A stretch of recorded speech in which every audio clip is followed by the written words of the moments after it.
Alright, what is up everyone? Z-Man at the Z channel, and today we're going to be talking about the gray man. So, first let's talk about what the gray man is not, okay? The gray man is not just something for people in the military or in the espionage field or any of that stuff. The gray man concept can be used for everyone, and it can be practical and useful in different urban settings, in different town settings, different countries, things like that. And so you really have to look at, you know, what the gray man is. And the gray man is basically leaving a small footprint on people's memories. Okay, so as soon as someone sees you, they see you, and then they dismiss you as quickly as possible. Like, you don't stand out to them, but you are noticed. So it's not like you're you know, being sneaky or anything, but you're being seen and then you're being dismissed at the same time. And that's kind of what you want if you're following the gray man concept. And a lot of it, you know, starting off, you don't want to wear flashy clothes, you don't want to wear bright clothes, you want to wear neutral kind of colors. A lot of times I wear black. You see a lot of my videos, I'm always in a hoodie.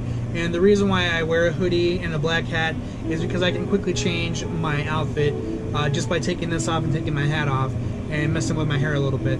And I can have a completely different kind of outfit on, you know, whether I choose to have a, you know, a white t-shirt or, you know, a tan shirt or even another just black t-shirt. You know, a lot of people will recognize the hoodie, but as soon as you take it off, you know, they don't recognize you, you know what I mean? And so, like, that's one aspect of it. And then if I was also doing some undercover work, I would wear the hoodie and then also have on, you know, maybe like a uniform, for example. Like if I'm working in security that day and I'm in my uniform, I'll have this on and then I'll take it off and I'll have my actual, you know, uniform shirt on, and then I can blend in just easily as that. Or if I need to put the hoodie back on to disguise myself from being a security guard and working undercover, I can do it that way too. So that kind of goes back and forth. The other thing I think is the type of shoes that you wear, the type of pants that you wear, your belt, things like that. Like, I know a lot of special ops people, and you really can't pick them out. I mean, you can smell the boot camp almost on them, and there's no disrespect towards these guys. These guys are phenomenal, awesome, complete total badasses. You know, hats off to all people that have served in the military in any branch. I don't care what branch you serve in. Thank you so much for your service. But a lot of the guys that I've dealt with that are in the military, especially when they're in the special ops community, you really smell the boot camp of them. I mean, you can just tell that they've been, you know, indoctrinated through the military, which, like I said, there's nothing wrong with that, but they dress a certain way, their haircuts are a certain way, even their beards are a certain way, you know, the type of shoes they wear, the type of belt they wear, things like that. And so if you're not trying to be, you know, noticed and outed as a tactical, you know, maybe ex-veteran, or not ex-veteran, but a veteran type, you know, you really got to change your dress style, you know. For example, just wearing like a pair of pants and a polo shirt, okay, nothing fancy about that. Most of the, you know, middle class type people will wear, you know, some khakis and a black polo or a blue polo, or, you know, things like that. And so if you're in a work environment and you're trying to, you know, or let's say at a place where it's kind of like a business casual, you know, wearing something like that is going to keep you very neutral. You're going to be noticed, but then also dismissed just as quickly. And so that's really what you want in that kind of a setting. Now, if you show up wearing, you know, cargo pants and then like your different kind of tactical belts and things like that, you're really going to get noticed in that aspect. And you have to think about the differences in what people are going to remember about you, you know, when you're in the field. Okay, so if you're trying to not be noticed, you really have to look at things from the person that's going to notice you standpoint. Okay, think about when you notice people. Think about when you recognize if something isn't right about someone, if something stands out about them. You know, if they're wearing new shoes, if they're wearing scuffed shoes, if they have a lot of people, like at the bottom of their pants, you know, they can have frills, or they can have rips, or they can have a little bit of dirt from walking. You know, are they completely clean cut? Are their nails clipped? Are their nails clean? What kind of haircut do they have? Is their beard trimmed? You know, do they have like animal hair, cat hair, dog hair on their clothes? Is there a certain smell to them? Do they smell great? Do they smell bad? Do they smell neutral? Is there a certain look about them? Is there a demeanor? Is there body language? Can you tell if they have any weapons on them?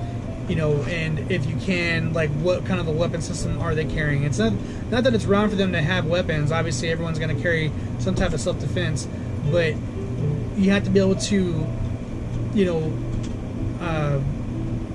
see what they have and then dismiss it as either a threat or just something that it's like an everyday carry item. And so you have to look at it from that standpoint if you're going to be the gray man, and realize, like, how are people actually perceiving you when you're out walking, you know, around? Do you walk with the stature? Do you walk with your chest out? Do you walk with your head down? You know, are you blending into the situation? You know, let's say you're at a street fair. You know, if you're not partaking in the street fair activities, then you're probably going to stand out as either security or someone undercover. You know, I actually learned this lesson the hard way. I had someone walk up to me and they actually said, like, are you security? And I said, how did you know that? And they said, do you, like, you got that look. You got that look like you're security. And so I asked other people, you know, in my company, I asked, like, you know, do I come off looking like I'm security? And like, yeah, you got that look. And so I had to tone it down a little bit on the way that I scan areas, the way that I look. You know, I had to smile a little bit more, and most of it was just, you know, making slight subtle changes to make it look like I was just there for whatever event I was there for. You know, so street fair, for example, you know, I went and bought a couple of souvenirs the next time. I got something to eat and drink. You know, I was kind of talking to people, but I was also scanning the area and looking for any kind of, you know, threats or things like that. And so, you know, when I go to grocery stores or shopping or whatever, I try to look at what other people are wearing when they go shopping, and, you know, not making fun of people, but some people wear some really stupid outfits, and some people just don't care what they look like when they go out. And, you know, that's fine, that's their life, do whatever. But I look at it as, you know, you have to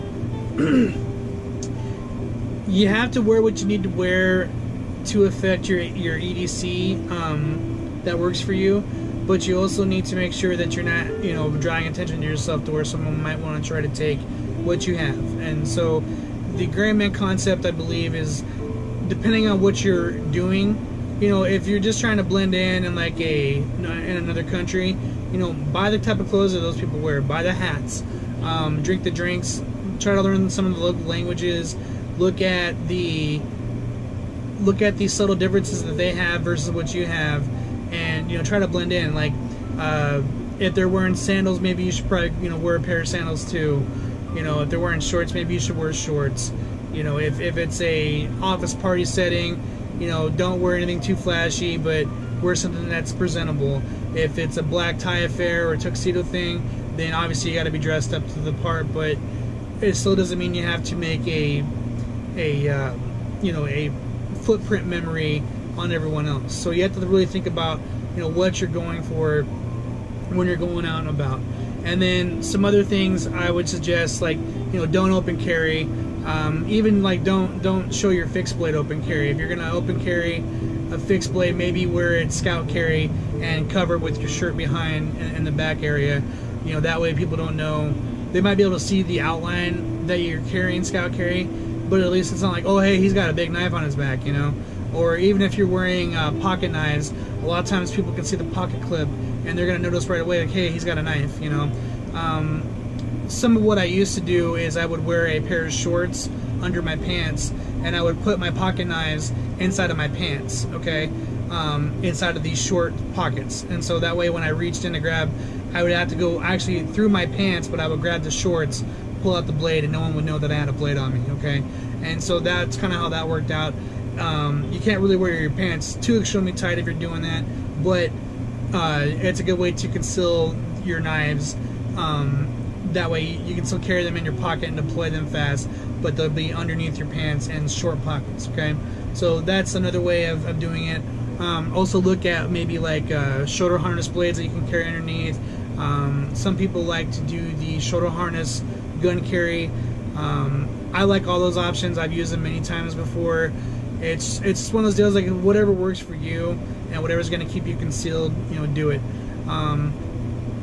Just try to blend into your surroundings, try to blend into the people, blend into what's going on. If there's certain types of food, eat the food. If there's drink the drinks. If there's alcohol at a party, have that one social drink, but do not get drunk. If you have to, go water it down, and that way you're socializing, you're whatever the case is, but you're not actively getting drunk, because if you get drunk, you're probably going to leave that footprint memory that people are going to remember. You're like, oh, hey, that was the guy, blah blah blah, and so that's really huge. And so a lot of people are like, well, why would you learn the gray man techniques? And the reason why I learned them and why I practice them and try to use them on a daily basis is because you never know when things are going to go south, or when someone's going to pick you out of a bunch of people and say, hey, let's go rob this guy, or let's go jump this guy because of how he looks, or A, B, C, D, E, F, G, whatever reason they have to go mess with you. So you really want to keep yourself, you don't want to make yourself a target. Okay, if you make yourself a target, you're going to easily be picked off, and once you have that X on your back, you're pretty much blown. Your cover's blown, whatever your objective is blown, all that stuff. And so you have to think about that. And this is, I'm not even talking about in like a special ops scenario. I'm just talking everyday, going about your business scenario. If you're in special ops and your cover's blown, you probably got people killed. If you're in espionage, you probably just blew your whole op. Okay, so it all kind of goes hand in hand, and I'm a huge fan of like spycraft, tradecraft. I love it. I train it. I learn about it. Obviously my aspiration is to ever become a spy or work for the CIA or the FBI or something like that. It's probably not going to happen, but it doesn't mean I can't enjoy the training and the different gifts that what they bring to the table offers, and how I can use it for my everyday abilities. And so, part of the last video I did was called putting it all together, and the gray man concept is definitely putting it together. You're adding a whole bunch of different elements into what you're doing, and there's like a lot of covert carry that you can do. You can carry weapons that aren't even weapons, and people won't know that they're going to be used as a weapon if you're in a self-defense scenario. There's a lot of hard plastic weapons that you can carry that'll go through metal detectors, which I don't recommend doing. If you're not supposed to have a weapon on you, don't break the law. But if there's different things going on, you have to look at what the scenario is. It's my pit bull. It's my pit bull. Hey you. Sorry, the pit bulls broke into the room. They're trying to join the video right now. Anyways, there's a whole bunch of different other aspects about being the gray man, and the way I look at it is you have to make it work for you, make it work for your family. Learn about different disguises. Learn about how to change your clothes and manipulate your what you're wearing. Have a change of clothes with you, change of shoes. Wear different colognes. Don't always wear the same cologne every day. Shave differently. Some weeks have a beard, some weeks have a goatee, other weeks go clean shaven. Maybe keep a mustache. Sometimes you might need to dye your hair. There's all kinds of different things that you can do to disguise yourself and make yourself not the same footprint. Okay, it's all about your footprint. If your footprint's the same, it's going to be easier to find you, track you down, figure out who you are, things like that. So just keep those things in mind. It all comes together. It all encompasses everything, and we all keep a center of the universe type of mentality. But a lot of the times, your center of the universe mentality can get you in trouble, can get you hurt, can make you a target, and that's what you don't want. Okay, so take it for what it's worth, use it, utilize it, train it, figure out what works for you, and think about how you can change your lifestyle by following this concept. Okay, it really will change your lifestyle. It'll make you shop differently. You'll walk differently, you'll talk differently, you'll spend money differently, you'll carry your EDC differently. There's a whole bunch of different things that this concept is going to change about your, process that you've been doing for a while. And If you don't like the gray man concept, then, you know, by all means keep doing what you're doing. But if you do like it, study it, learn about it. There's a lot of other great people that have talked about the gray man concept, but my spin on it is I know it works for me with my height, my body size, my stature, my presence, the way I look, the way I talk, all that stuff.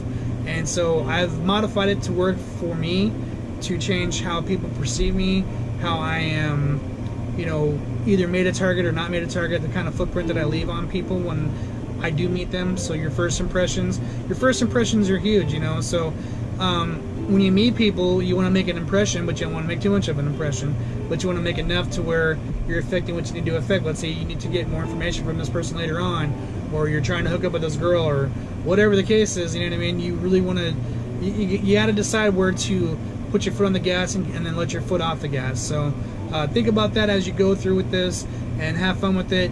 And you know, leave some comments below. Let me know what you think, what works for you, what doesn't work for you, and I'll be happy to communicate with people. So thank you for watching. Please like and subscribe, and we'll get back at you soon.